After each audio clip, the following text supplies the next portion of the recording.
अस्सलाम वालेकुम।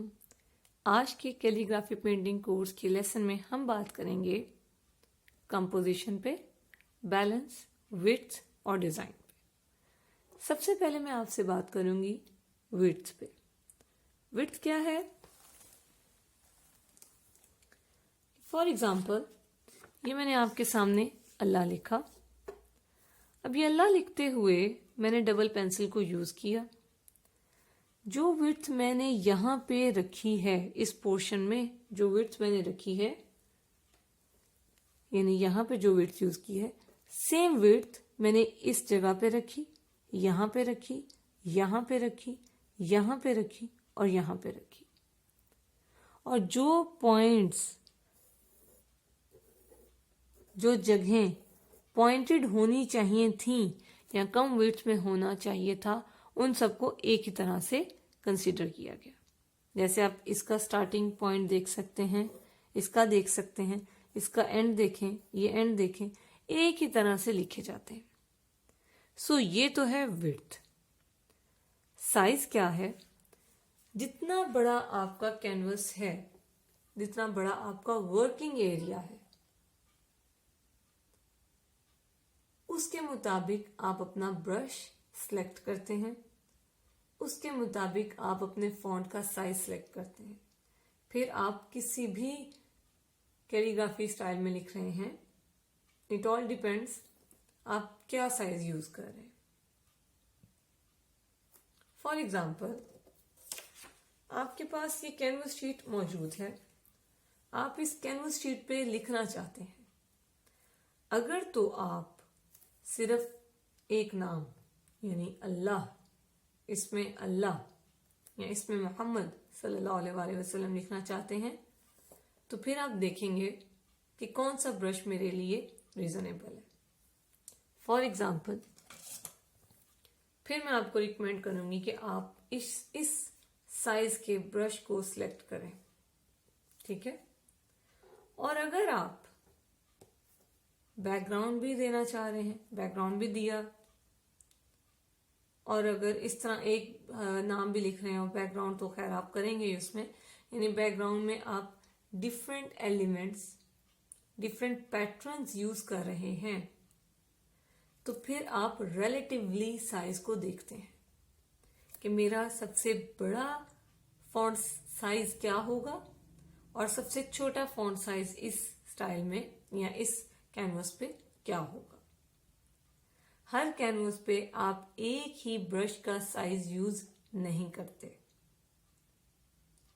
For example आपने देखा होगा जब भी आप कोई बुक वगैरह चैप्टर ओपन करते हैं, हेडिंग, चैप्टर की हेडिंग बड़े साइज में होती है, सब हेडिंग स्मॉल होती है, और जो पैराग्राफ लिखा होता है वो सबसे स्मॉल फॉन्ट साइज में लिखा होता है। वही चीज यहां पर है।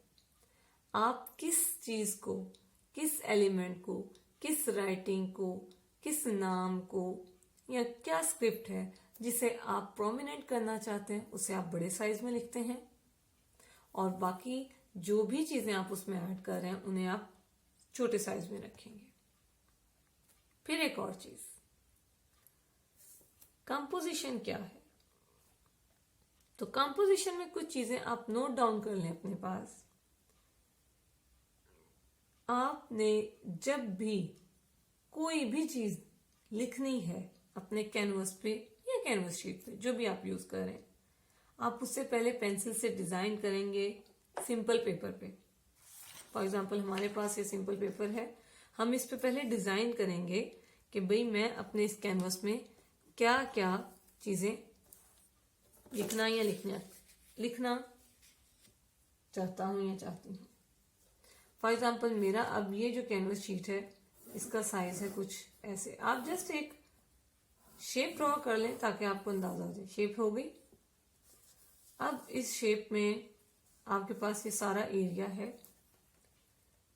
डिजाइन के साथ साथ ही आपको कंपोजिशन बता दूं कि कभी भी आप इन एजेस पे नहीं जाएंगे, मतलब इन एजेस पे आप बिल्कुल रह के काम नहीं करते, या जो आपका मेन पॉइंट है, मेन स्क्रिप्ट है, वो आप इन एजेस पे नहीं लिखते।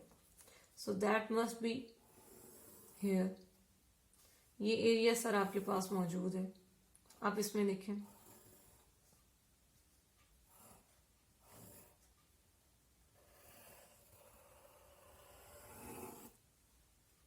मैं कहती हूँ कि जी इस साइज, इस जगह पे मैंने ये अल्लाह लिखा।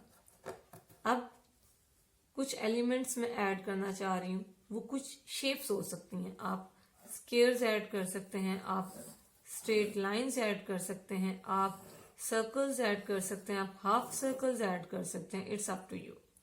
मैं यहां पर हाफ सर्कल ऐड करती हूँ,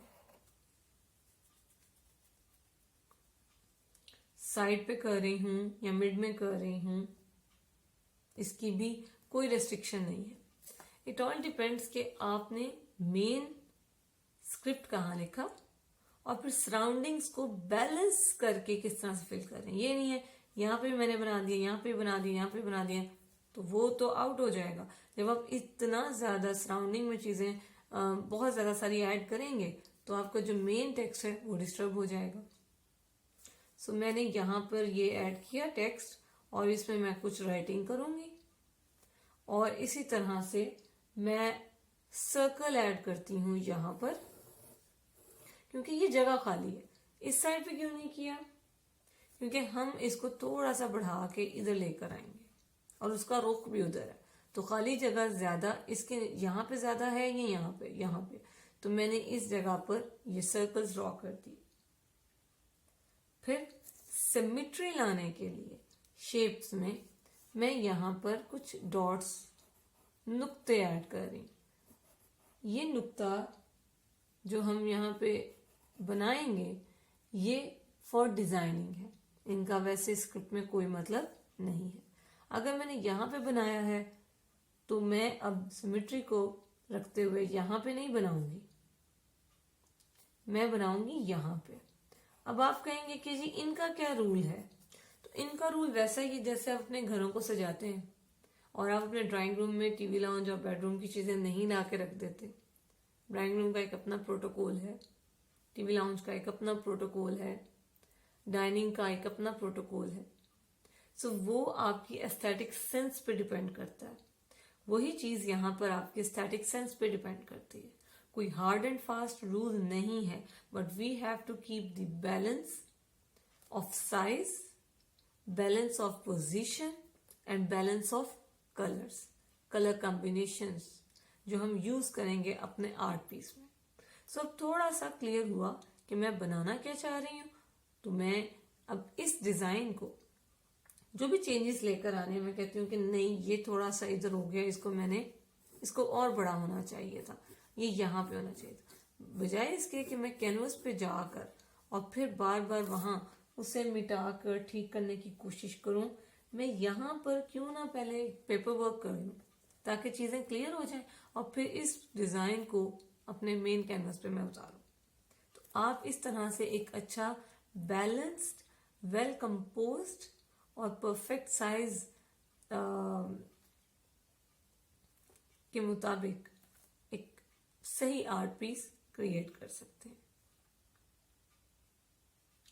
सो अब इन तमाम चीजों को यूज करते हुए हम स्टार्ट करते हैं हमारा आर्ट पीस।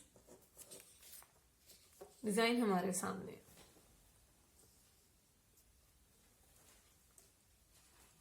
आई होप कि ये छोटी छोटी टिप्स आपके लिए काफी हेल्पफुल रहेंगी, आपको क्लियर होगा, चीजें समझ आएंगी और फिर इसी तरह हम आगे चलेंगे।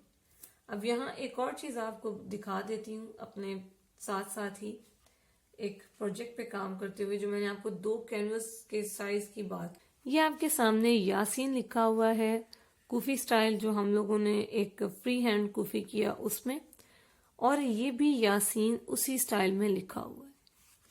अब आप साइज देखें, साइज छोटा है, कम है, लेकिन जो ऊपर लिखा गया है वो एग्जैक्टली उसी शेप में ही लिखा गया है, ये आप देख सकते हैं।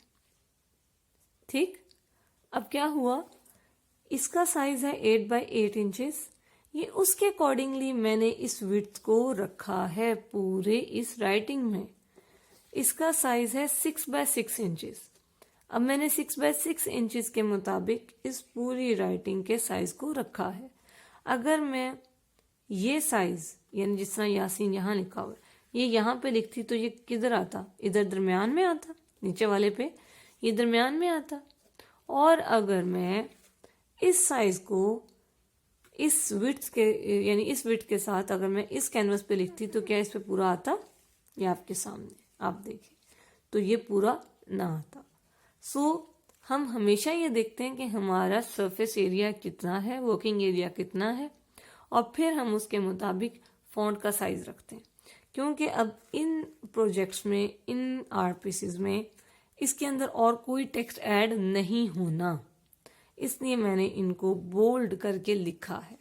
अगर टेक्स्ट ऐड होता, कोई और चीज़ें मैंने लिखनी है इसके अंदर, कुछ और एलिमेंट्स ऐड करने होते, तो मैं फिर इसको थोड़ा कम रखती और इसके सराउंडिंग एरिया को कवर करती, जैसे कि हमारे इस डिज़ाइन में मैंने किया। सो अब आप लोगों को समझ आ गई होगी कि ब्रशेस का साइज भी इसी तरह ही है जैसे मैंने आपके सामने ये कैनवस के साइज रखे। अब हम लिखते हैं डबल पेंसिल से हमारे कैनवस पे।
तो यहाँ आपको वो 3D का जो मैंने इफेक्ट देने को कहा वो भी क्लियर हो गया होगा कि ये 3D में ही मैं इसको बनाऊंगी।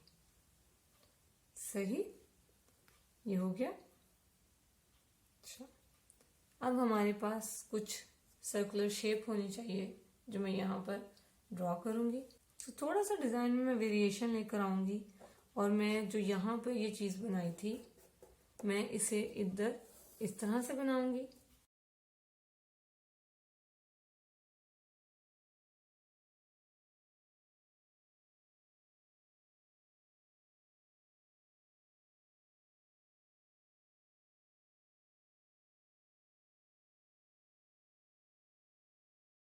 अब हम इस पे ब्रश से राइटिंग करते हैं।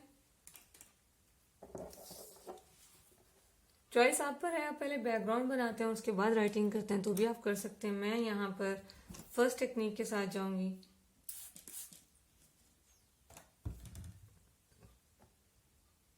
जहाँ हम राइटिंग पहले कर रहे हैं और बैकग्राउंड बाद में करते हैं। या एक और चॉइस हो सकती है कि हम पहले, अभी राइटिंग हमने कर ली और राइटिंग को बचाते हुए पहले हम साथ साथ इसके बैकग्राउंड भी बना लें। सो बैकग्राउंड के लिए मैं मल्टी कलर्स यूज कर रही हूँ। मैं यहाँ पे यूज करूंगी कॉपर के साथ ब्राउन, ब्लैक, रेड, ग्रीन, थोड़ा सा ब्लू और हल्का सा मैपल येलो। कैनवस शीट को मैं हल्का सा करूंगी डैम्प। क्यों? क्योंकि अब यहाँ पे मैंने कलर्स को मिक्स करना है और मैं यूज करूंगी रफ ब्रिस्टल ब्रश। स्टार्ट करते हैं रेड से।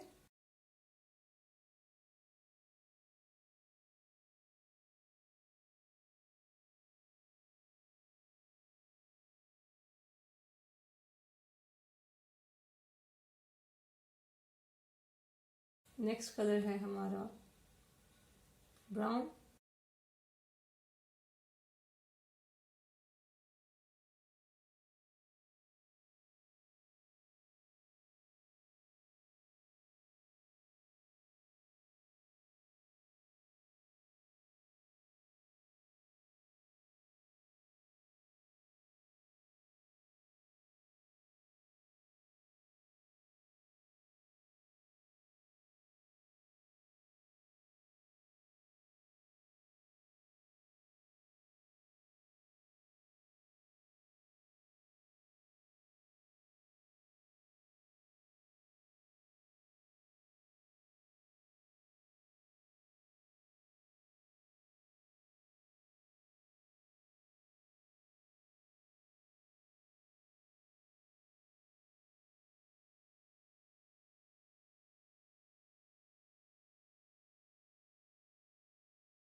इसे होने देंगे थोड़ा सा ड्राई और फिर हम करेंगे इस पे बाकी सारा काम।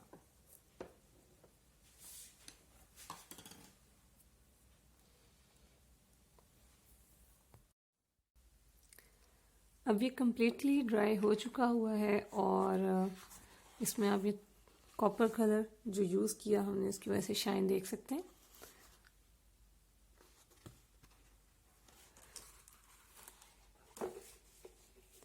अब हम काम करेंगे इसकी राइटिंग पे। सो राइटिंग के लिए मैं जो कलर यूज़ करूँगी वो है वाइट, टाइटेनियम वाइट यूज़ करूँगी और यहाँ पे ब्रश लूँगी मैं फ्लैट टिप ब्रश।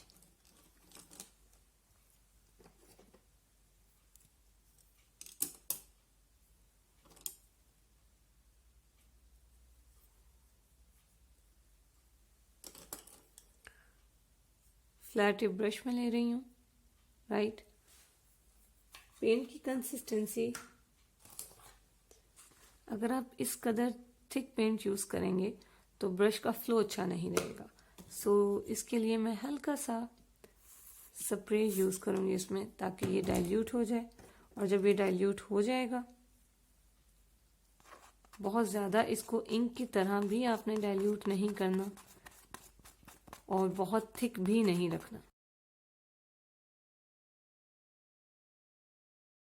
अब हम लिखते हैं इससे।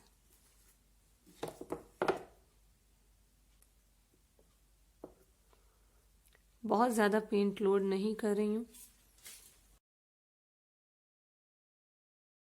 बीइंग अ लेफ्टी थोड़ा सा अपना एंगल बेहतर करने के लिए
ये वो आपने लिख लिया। अब आप इसे करेंगे नीट। यही ब्रश यूज़ करते हैं, इसी से आप इसे नीट करेंगे या आप इससे स्मॉल साइज यानी ये ब्रश भी आप यूज़ कर सकते हैं। लेकिन करना इसी तरह से है, ये नहीं है कि आप इसके ऊपर बार बार फेरते जाएं और उससे आपका जो काम है सारा वो ख़राब हो सकता है। सो मैं यहाँ पे अब स्मॉलर साइज ब्रश यूज़ करूँगी और इससे इसको बेहतर बनाते हैं।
मैं इसे प्रॉपर एक आउटलाइन की तरह नहीं बल्कि एक ब्लेंडिंग जिस तरह मैंने ये काम किया वैसे ही ये मैं आपके सामने यहाँ पे कर रही हूँ।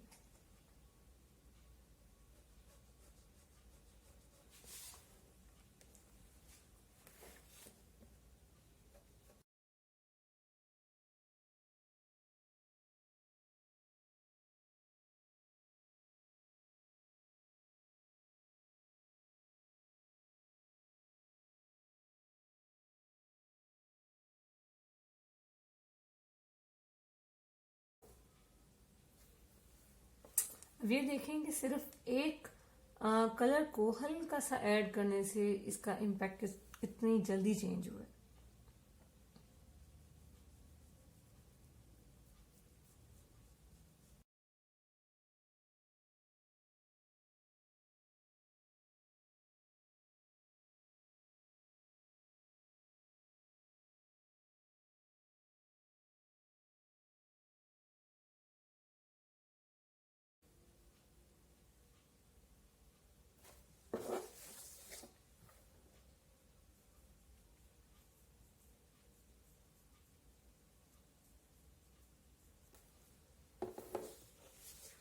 अब इसी लेसन में एक और चीज के जैसे यहाँ पर ये मिस्टेक हुई मुझसे और पेंट जो है वो बाहर लग गया वाइट बैकग्राउंड पे।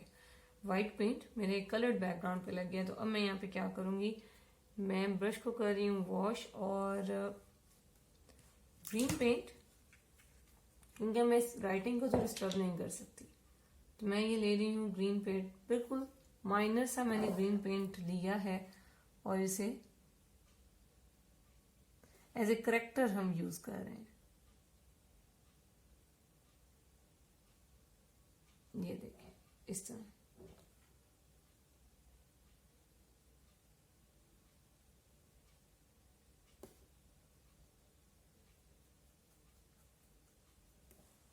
और नेक्स्ट जो कलर इसमें है ब्राउन, तो मैं यहाँ पे ये ब्राउन कलर ले रही हूँ।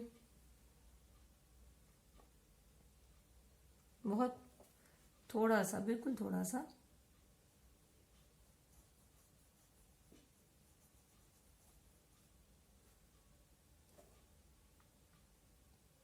और अगर कोई कहीं पर भी कोई आपको मिस्टेक ऐसी अपनी नजर आती है तो आप इस तरीके से ठीक कर सकते हैं। ये करके दिखाने का मकसद ये है कि हो सकता है काम करते हुए कहीं पर कोई मिस्टेक हो जाए, कोई बैकग्राउंड में मिस्टेक हो सकती है, राइटिंग का इफेक्ट सही नहीं आ सकता, तो फिर वहां पे आप क्या करेंगे। अमूमी तौर पे जो गलती आप लोग करते हैं अपनी मिस्टेक्स को ठीक करते हुए, यानी एक मिस्टेक करेक्टर के तौर पे जो आप करते हैं बार बार, वो ये कि आप अपनी राइटिंग पर ही जोर देते रहते हैं, उसी को बार बार रीपेंट करते करते आप पूरी पेंटिंग का इम्पैक्ट खराब कर देते हैं। सो राइटिंग आपके सामने है, बैकग्राउंड है, आपने करना क्या है, इस राइटिंग को 2 to 3 कोट्स, क्योंकि मैं ये कैनवस शीट पे काम कर रही हूँ तो मैं इसे बाद में थोड़ा सा और बेहतर करूंगी कि ये कंसंट्रेटेड वाइट कलर बने। ठीक है, तो आप लोगों ने भी करना है। और फिर उसके बाद अब ये 2 सर्कल्स हैं हमारे पास। शेडिंग मैंने किस तरह से दी है ये आपके सामने मैंने आपको बता दिया। हल्का सा वेट ब्रश के साथ मैंने पेंट लिया, नेपल येलो कलर यहाँ पे लिया, इस ब्लैक के ऊपर अप्लाई किया और ये शेड तैयार हो गया। इसी तरह यहाँ पे मैंने व्हाइट कलर लिया था और इस पर अप्लाई कर दिया। यहाँ रेड के साथ मैंने ब्लैक कलर लिया और इस पर अप्लाई कर दिया। सो आई होप कि आप लोगों के लिए यहाँ तक तो ये सारी चीजें आसान रही होंगी। नेक्स्ट जब हम करने वाले हैं वो है हमारे स्केयर। याद है ना, मैंने आप लोगों को बताया था कि हम इसमें स्केयर भी बनाएंगे। तो क्या हम बहुत बड़े साइज के स्केयर बनाने वाले हैं या किसी माइनर साइज के स्केयर्स को हम ड्रॉ करेंगे। So I would go with some minor size square. और स्केयर यहाँ पे मैं लूंगी व्हाइट कलर में। अब मैं ये स्केयर बना कैसे रही हूँ, ब्रश आपके सामने, राइट, और यहां पे मैं बना रही हूं पहले।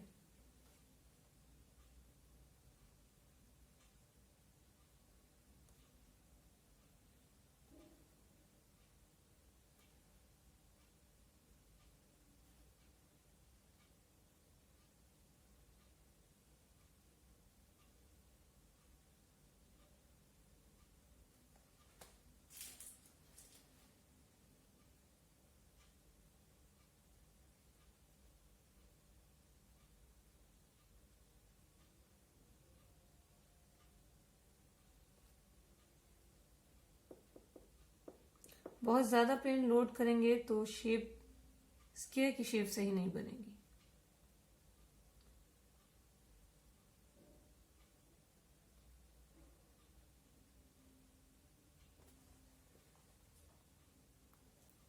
इसको भी हम ठीक करेंगे।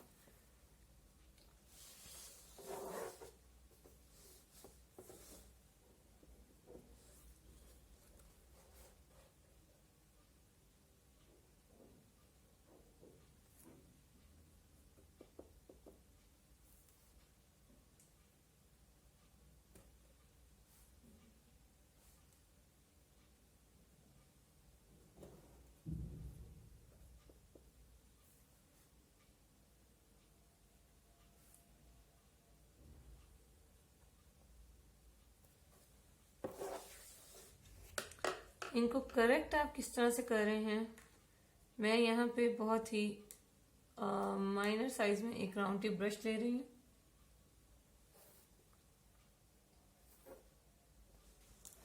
और अब क्योंकि हमें अंदाजा हो गया है कि कहाँ से कहाँ ये बनना है,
ये आपके सामने।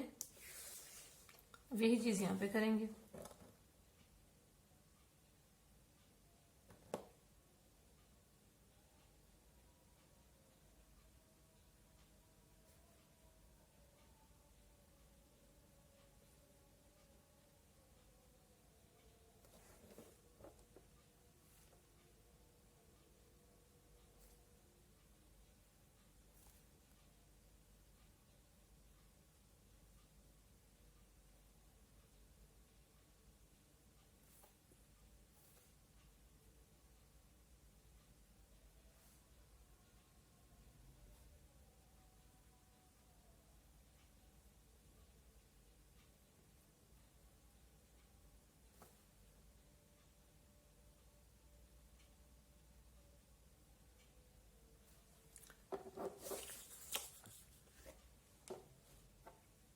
ये करने के बाद अब अगर इसमें आप कोई राइटिंग देना चाहें आप राइटिंग दें, और यहाँ पर इसकी तशकीलात हमने जो ड्रॉ करनी है वो करते हैं।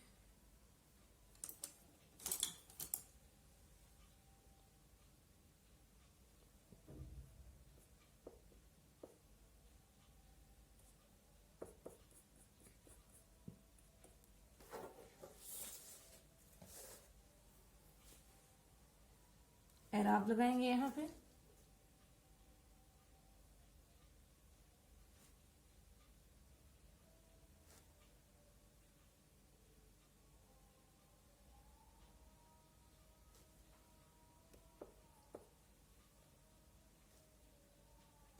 जो शेप मैंने यहाँ पे रखी है एग्जैक्ट वही शेप मैं यहाँ रख रही हूँ।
तो ये राइटिंग और ये तमाम चीज़ें आपके सामने अवेलेबल है। अभी ये चीज़ आपको खाली लग रही है और ये भी खाली लग रही है।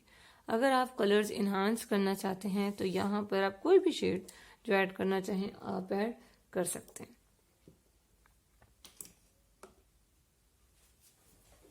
फॉर एग्जाम्पल मैं इस एरिया में कॉपर ऐड करूंगी अभी।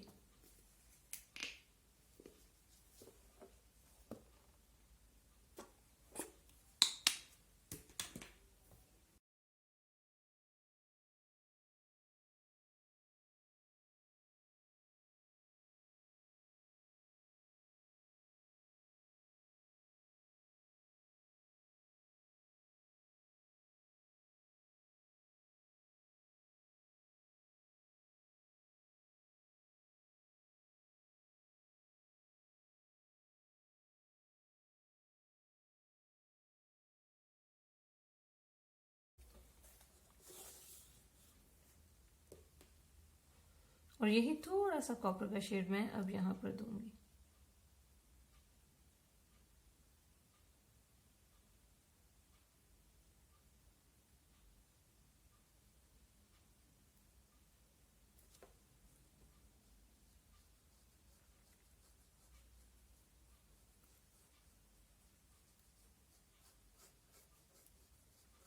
क्यों दे रही हूँ? क्योंकि डार्क कलर को अगर आप प्रोमिनेंट करना चाहते हैं, जैसे ब्लैक है यहाँ पे और यहाँ पे भी ब्लैक था, तो अब इन्हें प्रोमिनेंट करने के लिए थोड़ा सा कोई लाइटर शेड यूज़ करना पड़ेगा। और यहाँ पे मैं जो लाइटर शेड यूज़ कर रही हूँ वो कॉपर है।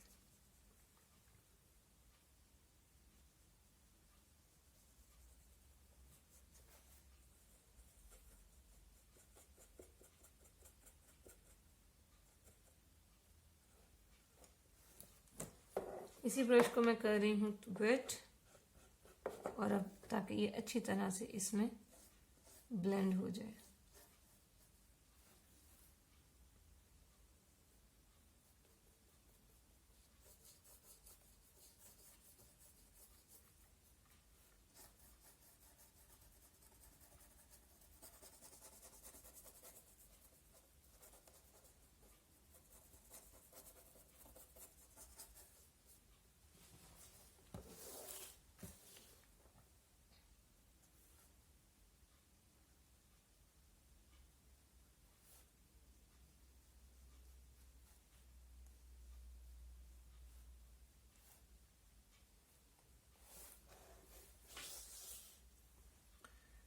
ये आपने देखा होगा कि मैंने इसको इसी तरह से ही छोड़ दिया, तो ये भी अपने आप में एक डिज़ाइन का एलिमेंट बन रहा है। अगर आप रिमूव करना चाहें एक्सेसिव पेंट, आप रिमूव भी कर सकते हैं।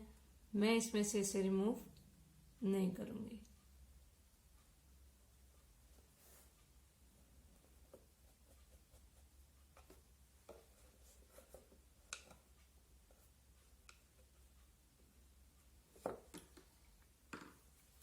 एक और काम जो मैंने आप लोगों को बताया था वो था शेडिंग का। तो अब यहाँ पर इस राइटिंग में हम शेड देंगे जिससे हम इसकी 3D लुक को प्रोमिनेंट कर सकेंगे।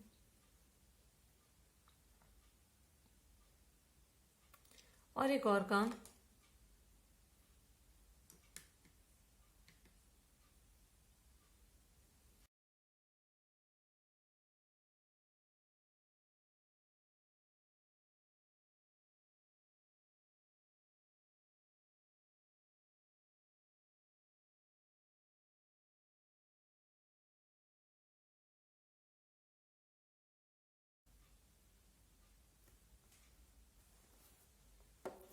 और यहीं से ये इस साइड से भी हम थोड़ा सा इसको बढ़ाएंगे।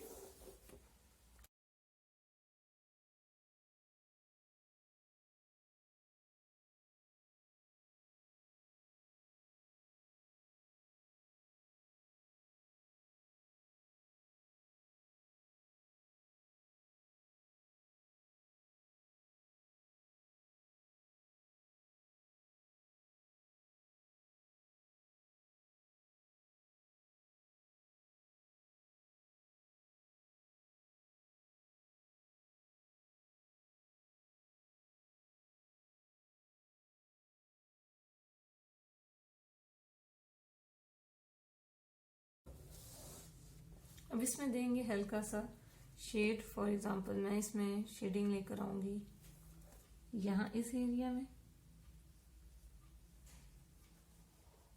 बहुत ज्यादा नहीं कर रही हूँ, हल्का सा नेपल्स येलो कलर।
अब अगर आप इसमें राइटिंग देना चाहें, बारीक कुछ भी लिखना चाहते हैं, आप वो लिखिए।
यहाँ मैंने लिखा है अल्लाह अकबर। ये वही स्टाइल है जो आप लोगों को मैंने पहले बताया था, मॉडर्न कूफी या फ्री हैंड कूफी, ठीक है। और उसे मैंने राउंड टिप ब्रश के साथ लिखा है।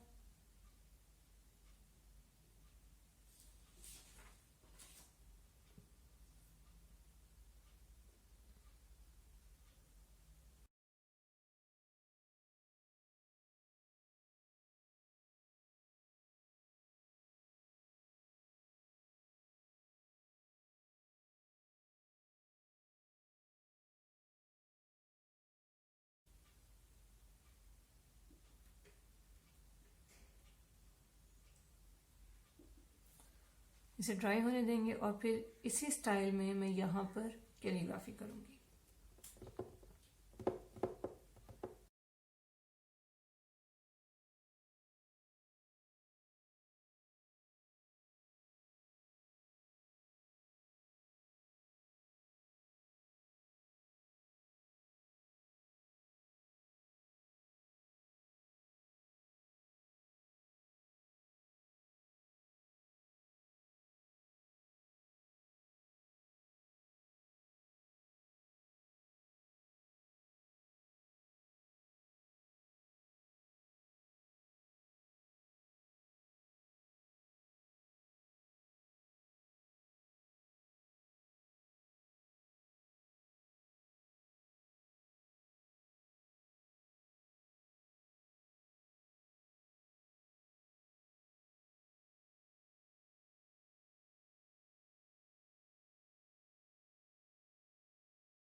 अब इसी तरह आप राइटिंग यहाँ पर भी देंगे और आपका ये आर्ट पीस कंप्लीट है। फिर इट्स अप टू यू कि आप इसमें और क्या क्या वेरिएशंस लेकर आ सकते हैं। जो कॉन्सेप्ट्स मैंने आपको बताए थे, आपको मैंने सुम्बली स्टाइल बताया, आपको मैंने कुफी स्टाइल बताया था, बैकग्राउंड में ब्लेंडिंग आप किस किस तरह से कर सकते हैं, कलर थ्योरी क्या है, ब्रश को किस तरह से आपने चूज करना है और फिर शेड किस तरह से लेकर आना है, ये तमाम चीजें इस एक आर्ट पीस पे मैंने कंप्लीट करके आपको दिखाई। आई होप कि इसको आप जब खुद से करेंगे तो मजीद बेहतर अंदाज में करेंगे। डिफरेंट लोगों के पास डिफरेंट आइडियाज होते हैं, आप अपने पसंद से कोई भी कलर स्कीम्स, कोई भी डिफरेंट आइडियाज जो हैं वो यूज कर सकते हैं। फॉर एग्जांपल मैंने यहाँ पे ये सर्कल्स यूज किए, आप स्केयर्स या कोई और शेप के साथ भी इसको बना सकते हैं। सो इस तरह से आपके तमाम लेक्चर्स जो मेरी तरफ से होने चाहिए थे वो सब हुए complete. Now it's up to you कि आपको जो प्रोजेक्ट दिया जाएगा उसे आप कितनी खूबसूरती से करते हैं, कितना टाइम लेते हैं, ये भी बड़ी जरूरी चीज है, ठीक है, और उसको कंप्लीट किस तरह से आप करेंगे।